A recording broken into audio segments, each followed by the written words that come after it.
Steve, back here at PAX East 2024. I'm here with Mitch, and we just played Witherbloom, which is a survival action RPG. Yep. Why don't you give the elevator pitch? Let us know what it's all about. Yeah, sure. It's a survival action role-playing game, dungeon crawler. So the idea is basically that it's set in a world where the gods have abandoned it, and you are trying to dig into the realms ruled by these gods to gather whatever you can to survive and rebuild a community at basically a safe haven you found. So each run is through a dungeon. It's 1 to 4 players co-op, and you're basically doing a dungeon run that is got a little bit of like Darkest Dungeon in it, in that you're trying to survive for this run. You're trying to figure out how to get as deep in as you can before you get out with whatever you've got to try to rebuild, to expand your hub so that you can get deeper into these dungeons and discover what's happened in this world. Yeah, I want to focus on the rebuilding part, because one of the things that really reminded me of was one of my favorite games of all time, and that's Dark Cloud. I don't know if you remember Dark Cloud. It was a PS2 game, but the whole premise was a genie destroyed the world, and you have the bracelet, and you go around and you find things to repiece the world back together with the bracelet. So like, it kind of reminded me of that. And you meet an NPC early on in the demo who says, you know, hey, if you can make it safe for me, I'll come back with you and I'll pretty much upgrade your living situation. So can we expect to find more NPCs like that, more characters, more people from the world before it was destroyed that we're going to be bringing back to the material plane? Yeah, exactly. Yeah. So a big part of it is that you're not only going into these dungeons to find loot, you're trying to find survivors.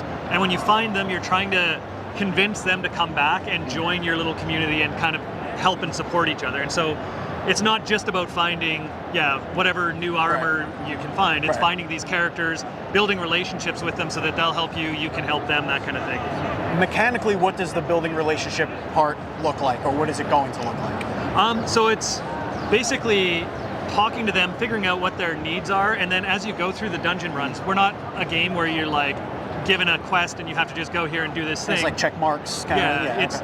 Instead what you're doing is trying to understand what they need and bring it to them and help them kind of expand. So it's up to you to figure out how you can meet those needs by going to these dungeons, mapping them out, figuring out where you can find what these different NPCs need or want in order to sort of survive and thrive. And then as you do that, they'll begin to trust you more, they'll give you more information, and then that lets you sort of expand your hub, expand your relationships with them, that kind of thing. So how many different like biomes, dungeons, and whatnot do you plan on having at release? Like what are you looking at for that? So there's 3 main gods in the world that have abandoned it. So those are Passion, Ingenuity, and Harmony.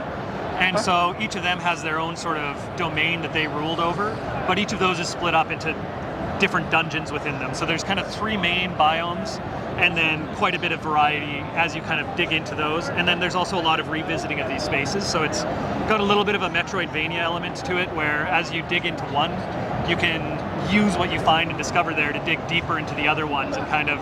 So you could choose which one of these realms you're going to go to. You don't have to complete one at a time.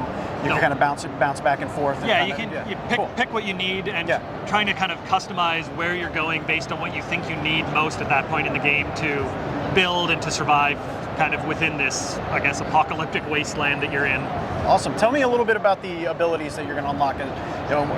It's action RPG. There's going to be a skill tree. It's all kinds of stuff. Tell me a little bit about how you're playing with that. Yeah, so we are an action role-playing game, so there's 2 main types of classes, and it's always based on dual classing. So you'll pick a combat class and a survival class. Okay.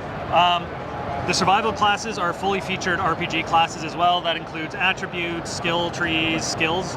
And so on one side of this, you'll be getting things that help boost your survival, things like activities that you can do in camp that will give you a boost during a run so that you can get deeper in.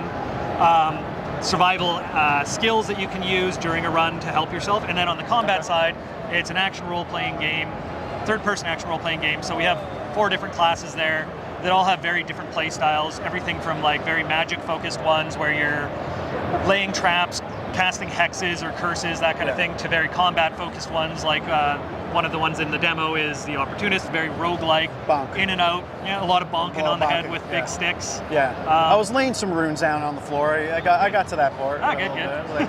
Good. Throw some magic on the ground. Also named after one of my favorite spells in Dungeons and Dragons, Wither and Bloom. Great spell. Just throwing that one out there. Big nerd over here. Mitch, thank you so much for your time. I appreciate it. Good luck with the rest of your PAX. That's Witherbloom. Keep it tuned here. DualScreens.tv.